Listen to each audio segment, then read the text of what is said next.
ఒక పక్క ఇంటి అద్దె, మరో పక్క బ్యాంకు రుణాలు చెల్లించలేక టిట్కో ఇళ్ల లబ్ధిదారులు లబోదిబోమంటున్నారు. అనకాపల్లి జిల్లా నర్సీపట్నం మున్సిపాలిటీ పరిధిలో తెలుగుదేశం ప్రభుత్వం పలువురు లబ్ధిదారులకు టిట్కో ఇళ్లను మంజూరు చేసింది. ఆ తర్వాత అధికారంలోకి వస్తే ఒక్క రూపాయి కూడా కట్టకుండానే ఇల్లు ఇస్తామని వైఎస్ఆర్ ప్రభుత్వం ప్రకటించడంతో ప్రజలు నమ్మి ఓట్లు వేశారు. అధికారంలోకి వచ్చిన వైసీపీ ప్రభుత్వం ఇళ్లకు రంగులైతే మార్చింది, కానీ అక్కడ ఎటువంటి అభివృద్ధి కార్యక్రమం చేపట్టలేదు, కనీస మౌలిక సదుపాయాలు కల్పించలేదు.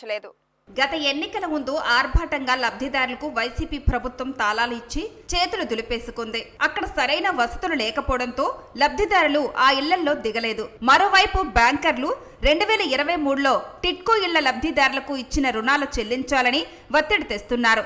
అద్దె ఇంటిలో నివాసముంటూ కూలీనాలు చేసుకుంటున్న తమను బ్యాంకర్లు రుణాలు చెల్లించమని ఒత్తిడి చేయడంతో ఏమి చేయాలో పాలుపోవడం లేదని లబ్ధిదారులు గగ్గోలు పెడుతున్నారు.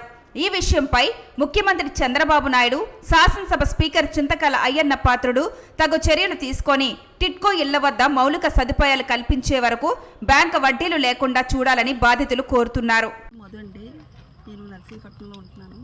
నాకు బలిగట్టలో టిట్కో ఇల్లు వచ్చిందండి. నాకు 2022 నుంచి స్టేట్ బ్యాంకు నుంచి లింక్ పెట్టారండి. అప్పటి నుంచి ఈ రోజు వరకు బ్యాంకు వల్ల నాకు చాలా ఇబ్బందిగా ఉందండి. రోజుకి 5-6 ఫోన్లు వస్తున్నాయండి. మీరు ఎందుకు కట్టరు అని అడుగుతున్నారు. నేను నర్సీపట్నంలో 4,000-5,000 పెట్టి రెంట్లో ఉంటున్నాను. అది అక్కడ నేను కట్టుకోవాలి, ఇక్కడ ఇది కట్టాలంటే నాకు కుదరదండి. నాకు చాలా ఇబ్బందిగా ఉన్నదండి బ్యాంకు వాళ్ళ వల్ల. నాకు ఈ సమస్య క్లియర్ చేయవలసిందిగా కోరుతున్నాను అయ్యన్న పాత్రుడు గారికి, చంద్రబాబు నాయుడికి మరి అడుగుతున్నానండి. ఈ సమస్య క్లియర్ చేయాలని కోరుకుంటున్నాను. పేరు భాగ్యలక్ష్మి, నేను ఉంటుంది నా శారదా నగర్లో. మాకు టిట్కో ఇల్లు వచ్చిందండి బలిగట్టం.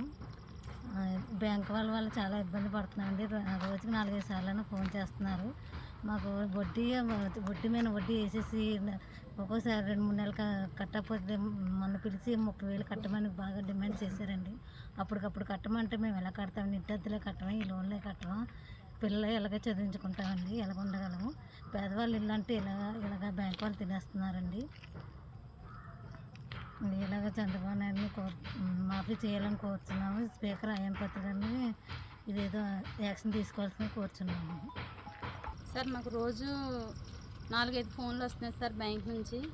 మేము చెప్పేది కూడా వాళ్ళు వినిపించుకోవట్లేదు సార్. ఎందుకంటే మీకు ఇల్లు హ్యాండ్ ఓవర్ చేశాం కదమ్మా, మీరు లోన్ కట్టాలి కంపల్సరీగా అంటున్నారండి. లేదంటే బ్లాక్ లిస్ట్లో పెడతాము, ఫర్దర్గా మీకు లోన్లు అయ్యి ఇవ్వని ముందే చెప్తున్నారండి. మేము వాటి కోసం భయపడుతున్నాం సార్. మాకు ఆ లోన్ల గురించి కానీ మేము బ్యాంకులో డబ్బులు కట్టుకోలేము సార్. ప్రజెంట్ మేము అద్దెలు కట్టుకొని ఇక్కడ లోన్లు కట్టాలంటే కట్టలేము సార్. చంద్రబాబు నాయుడు గారు దయచేసి బ్యాంక్ వాళ్ళ గురించి కానీ, లేదా మేము ఇక్కడ ఉండాలా లేదా, మాకు ఇల్లు ఇస్తారా లేదా అనేది కూడా మీరు మా మీద దయ ఉంచి మీరు చెప్తారని అనుకుంటున్నాను సార్. స్పీకర్ గారిని కూడా మేము రిక్వెస్ట్ చేసుకుంటున్నాం సార్, బతిమాలుకుంటున్నాం సార్. మాకు సొంత ఇల్లు అనేది ఎప్పటి నుంచో కలగా మిగిలిపోతుంది సార్. మాకు ఇల్లు ఇస్తారని వేడుకుంటున్నాం సార్. నా పేరు సుజాత అండి. మేము శారదానగరాన్ని అద్దుకుంటున్నాం. టిట్కో ఇల్లు వచ్చిందంటే 2014లోని ఓకే చేసుకున్నామండి. పైనుంచి ఆర్డర్ వచ్చింది, మీకు ఇల్లు వచ్చిందమ్మా అనేసి. 2014 నుంచి 2022కి లోన్ చేశారండి బ్యాంకు వాళ్ళు. ఆ లోన్ ఇల్లు వచ్చాక కట్టడం అనేసి ముందు లోన్ చేశారండి మాకు. తర్వాత హౌస్ ఒక 2 నెలలు 3 నెలల తర్వాత మీరు వడ్డీ కూడా కట్టాలని చెప్పారు. ఆ వడ్డీ మేము కట్టలేమండి అంటే, మీకు హౌస్ వస్తుంది కదా మీరు కట్టాలమ్మా అంటున్నారండి. మొన్న 2023లో తాళాలు ఇస్తారు. ఆ తాళాలు ఇచ్చేసిన కానించి ఇంకా మాకు ప్రెజర్ ఎక్కువైపోయిందండి బ్యాంకు వాళ్ళ నుంచి. మీరు అప్పు చేశారన్నా కట్టాలనేసి మాకు బ్యాంకు వాళ్ళు చెప్తున్నారండి. మేము అద్దెకుంటున్నాం, అద్దె కట్టుకోమంటారా, పిల్లల్ని చదివించుకోమంటారండి. ఈ బ్యాంకు వాళ్ళకి అది చెప్తుంటే వడ్డీ అప్పన్నా తెచ్చుకొని వరకు వడ్డీ కట్టండి, మీకు పెరిగిపోద్దని అంటున్నారండి. అయ్యన్న పాత్రుడు గారు కొద్దిగా రియాక్షన్ తీసుకుంటారనేసి కోరుకుంటున్నామండి. మాకు ఇక్కడ ఇల్లుల దగ్గర కన్నా వచ్చి చూస్తే కొద్దిగా కరెంటు కూడా లేదండి, వాటర్ లేదు. వచ్చి ఇక్కడ ఉందామన్నా అక్కడ అద్దెల్లు కట్టుకోకుండా ఇక్కడ ఉండి కొన్ని బ్యాంకు లోన్ అన్నా తీర్చుకోవడానికండి. మేము అలాగనేసే దిగాం. వెంటనే లోన్ వస్తుంది, ఇల్లు వచ్చేస్తుంది అన్నట్టు మేము ఓకే చేసుకొని బ్యాంకు వాళ్ళకి మేము సంతకాలు పెట్టేసామండి. కొద్దిగా అయ్యన్న పాత్రుడు గారు, స్పీకర్ అయ్యన్న పాత్రుడు గారు కొద్దిగా యాక్షన్ తీసుకొని మాకు అయ్యన్న పాత్రుడు గారి ద్వారాగా మాకు ఈ మొత్తం అన్ని రియాక్షన్ తీసుకొని చేయిస్తారనేసి మేము కోరుకుంటున్నామండి. మాలాంటి వాళ్ళు చాలామంది బాధపడుతున్నారండి. మేము ధైర్యం చేసి మేము ముందుకు వచ్చాము. మీరు కొద్దిగా అయ్యన్న పాత్రుడు గారు మీరు మీ ద్వారాగా మాకు ఇల్లులు పట్టాలు ఇచ్చారండి ముందు 2014లోని. మీ ద్వారాగానే మాకు ఈ ఇల్లులు కూడా గృహప్రవేశం చేస్తారని కోరుకుంటున్నామండి. అందరం అదే కోరుకుంటున్నాం. కొద్దిగా మీరు చూసి మాకు దయచేసి మా బాధలను మీరు అర్థం చేసుకోండి. అయ్యన్ పాత్రుడు గారు అందరూ కూడా మేము అదే కోరుకుంటున్నామండి.